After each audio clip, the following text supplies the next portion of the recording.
சிறப்பாக கட்டப்பட்டிருக்கக்கூடிய அரங்கத்தையும் தனி கவனம் எடுத்து எல்லோரும் பாராட்டக்கூடிய வகையில் இதை கட்டியிருக்கக்கூடிய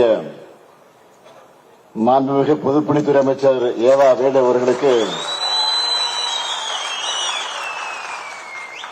என்னுடைய சார்பில் மட்டுமல்ல, உங்கள் அனைவரின் சார்பில் என்னுடைய பாராட்டுக்களையும் வாழ்த்துக்கள் தெரிவித்துக் கொள்கிறேன்.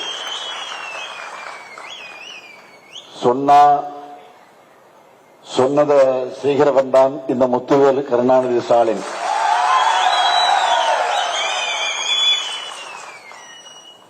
அதற்கு சாட்சியாக சொல்ல வேண்டும் என்று சொன்னால் இந்த மாவீரன் பொல்லான் சிலைதான் அதற்கு சாட்சி.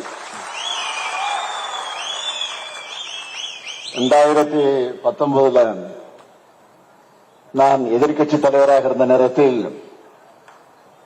மகுடஞ்சாவடியில் நடைபெற்ற ஆதி தமிழர் பேரவையுடைய வெள்ளி விழா.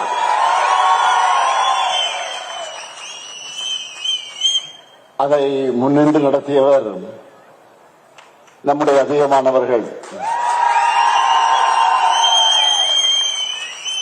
அதில் பங்கேற்று சிறப்பித்து பெருமை சேர்த்தவர் நம்முடைய சட்டமன்ற உறுப்பினராக இருக்கக்கூடிய ஈஸ்வரன் அவர்கள்.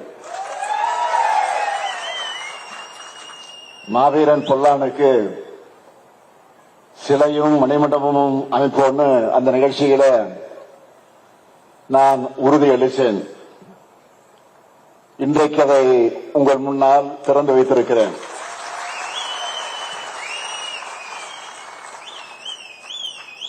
இந்த திரையில பொல்லானுடைய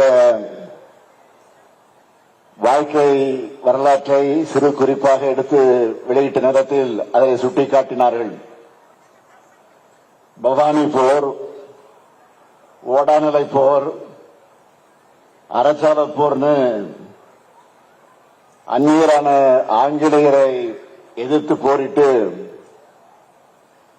தீரன் சின்னமலையுடைய நம்பிக்கைக்குரிய தளபதியாக இருந்தவர் தான் மாவீரன் பொல்லான் அவர்கள்.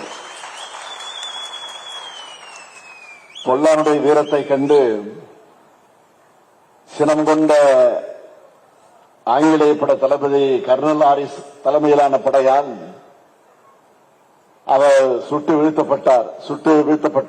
கொல்லப்பட்டார். அவருடைய தியாகத்தை போற்ற, அவருடைய வீரத்தை காலத்துக்கும் எடுத்துச் சொல்ல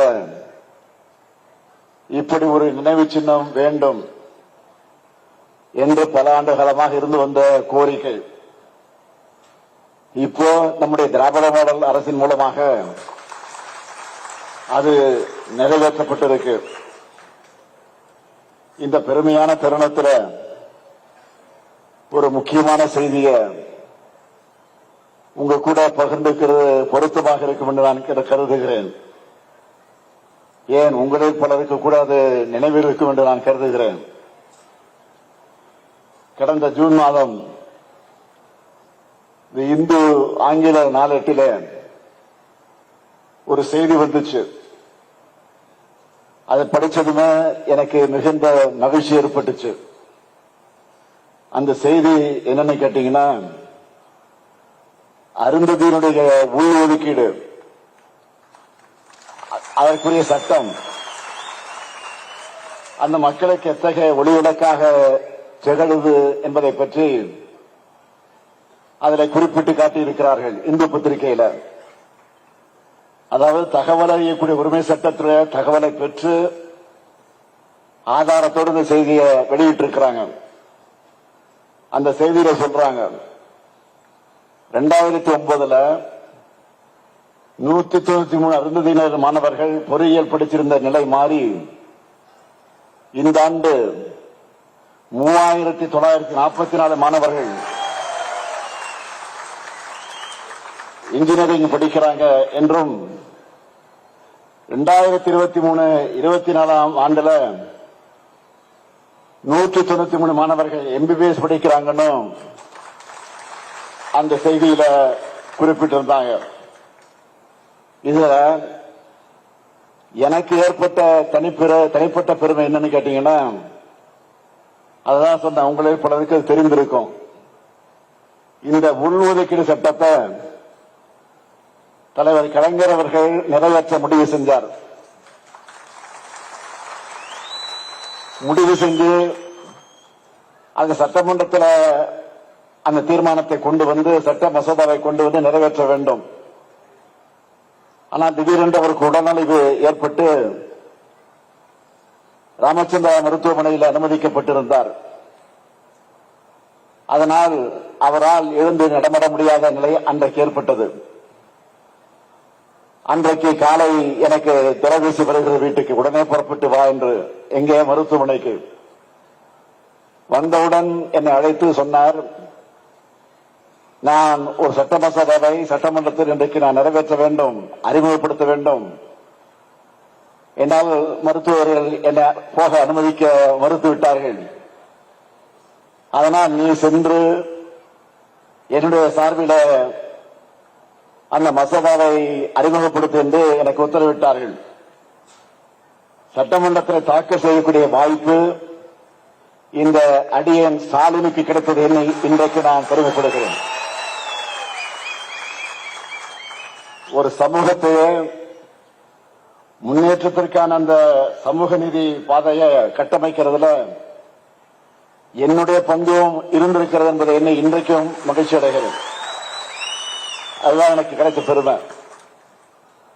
அது மட்டுமல்ல, அந்த செய்தியில இன்னொரு முக்கியமான விஷயத்தையும் எழுதியிருந்தாங்க இந்து பத்திரிகையில. என்னன்னா, திமுக அரசு எந்த ஒரு சட்டத்தை நிறைவேற்றும் போதும் அதற்குரிய காரணங்களை முறையாக ஆராய்ந்து தரவுகளை எல்லாம் தொகுத்து ஓய்வற்ற நீதிபதிகளை கொண்டு குழு அமைச்சு அவங்க பரிந்துரைகளை எல்லாம் பெற்று சாமானிய மக்களுக்கு உரிய வகையில உரிய பயன்கள் உண்மையிலே அளித்து வந்தால் அதுதான் பயனளித்தக்கதாக அமையும் என்ற வகையிலே திமுக அரசினுடைய சட்டம் எப்பொழுதும் வெற்றியை பெற்று வருவதுதான் வரலாறு என்று பாராட்டியிருக்கிறாங்க. லட்சக்கணக்கான அருந்ததியின மக்கள் வாழ்க்கையில உழை ஏற்றதுனால இந்த பாராட்டுதான் திமுக என்கிற கொள்கை பேரியக்கத்திற்கான கிடைத்திருக்கக்கூடிய அடையாளம். எல்லாருக்கும் எல்லாம் என்கிற லட்சியத்தை, நம்முடைய லட்சியத்தை அடையணும். பிற்படுத்தப்பட்ட, தாழ்த்தப்பட்ட, ஒடுக்கப்பட்ட மக்களோட வாழ்க்கை தரத்தையும் சமூக நிலையும் உயர்த்தணும்னு நம்ம திராவிட மாடல் அரசின் சார்பில் ஏராளமான திட்டங்களை செயல்படுத்திக் கொண்டிருக்கிறோம். அது அத்தனையும் இங்கே பட்டியலிட முடியாத நேரமல்ல. அடுத்த நிகழ்ச்சிகளுக்கு நாங்கள் சென்றாக வேண்டும். அதை பட்டியல் போட்டா இன்னைக்கு முழுக்க போதாது.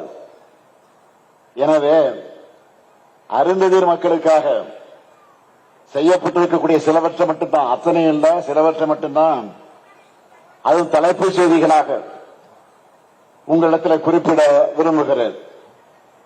கோவை, திருப்பூர், ஈரோடு, சேலம், நாமக்கல், தருமபுரி, தேனி மற்றும் கரூர் இந்த மாவட்டங்கள்ல பள்ளி மற்றும் கல்லூரி மாணவர்களுக்காக 182 கோடி ரூபாயில 26 விடுதிகள்,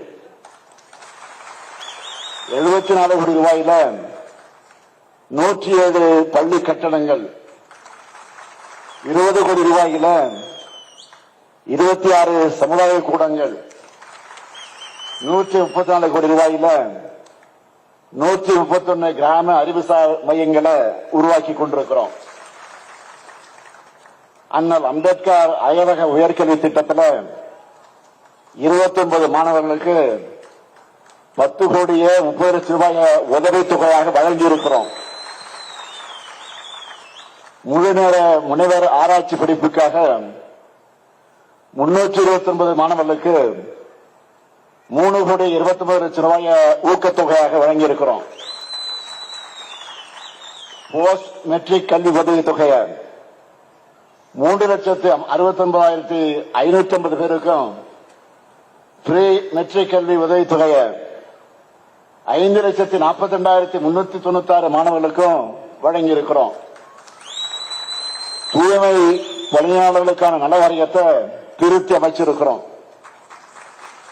2021 18,225 பேர் மட்டுமே இருந்த இந்த வாரியத்தில் நம்ம அரசு சிறப்பா செயல்பட்ட காரணத்தால கடந்த 3 ஆண்டுகளை மட்டும் 3 லட்சம் பேர் உறுப்பினராக வாரியத்தில் சேர்ந்திருக்கிறார்கள்.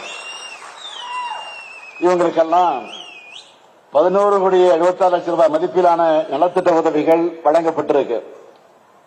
அது மட்டுமல்ல, அவங்களுக்கு மருத்துவ காப்பீடு வழங்கியிருக்கிறோம். சுகாதார அங்காடிகள் அமைச்சிருக்கிறோம். இந்த வாரியத்திற்கு ஆண்டுதோறும் 20 கோடி ரூபாய் நிதி ஒதுக்கீடு செய்கிறோம். கடந்த ஆகஸ்ட் 14ஆம் நாள் 6 முக்கிய சிறப்பு திட்டங்களை அறிவிச்சிருக்கிறோம். இப்படி என்னால தொடர்ந்து பட்டியலிட்டுக் கொண்டிருக்க முடியும். இதுதான் செய்கிறது. எல்லாருக்கும் எல்லாம் கிடைக்கணும், எல்லாரும் சமமா வாழ சமூகம் உருவாகணும், அனைவரையும் உள்ளடக்கிய வளர்ச்சி தான் உண்மையான வளர்ச்சி என்பதற்காகத்தான் இந்த லட்சியத்தோடு நடைபெறக்கூடிய நம்முடைய திராவிட மாடல் அரசுக்கு அடுத்து அமையவிருக்கக்கூடிய திராவிட மாடல் 2.0 அரசுக்கும் நீங்க எல்லாரும் ஆதரவா இருக்க வேண்டும் என்று நான் கேட்டுக்கொள்கிறேன். இருப்பீங்க என்ற நம்பிக்கை எனக்கு நிரம்ப இருக்கிறது. காரணம், உங்கள் எழுச்சியை, உணர்ச்சியை, ஆர்வத்தை, ஆரவாரத்தை காணுகிற போது அதை நான் உணர்கிறேன். எனவே அந்த உணர்வோடு இந்த மணிமண்டபத்தை, இந்த அரங்கத்தை, இந்த மாவீரனுடைய சிலையை உங்கள் அன்போடு, உங்களுடைய மகிழ்ச்சியோடு இதை நான் திறந்து வைத்திருக்கேன் என்பதை மாத்திரம் எடுத்துச் சொல்லி, வாழ்க மாவீரன் பொல்லான், வாழ்க அவர்கள் புகழ். நன்றி, வணக்கம்.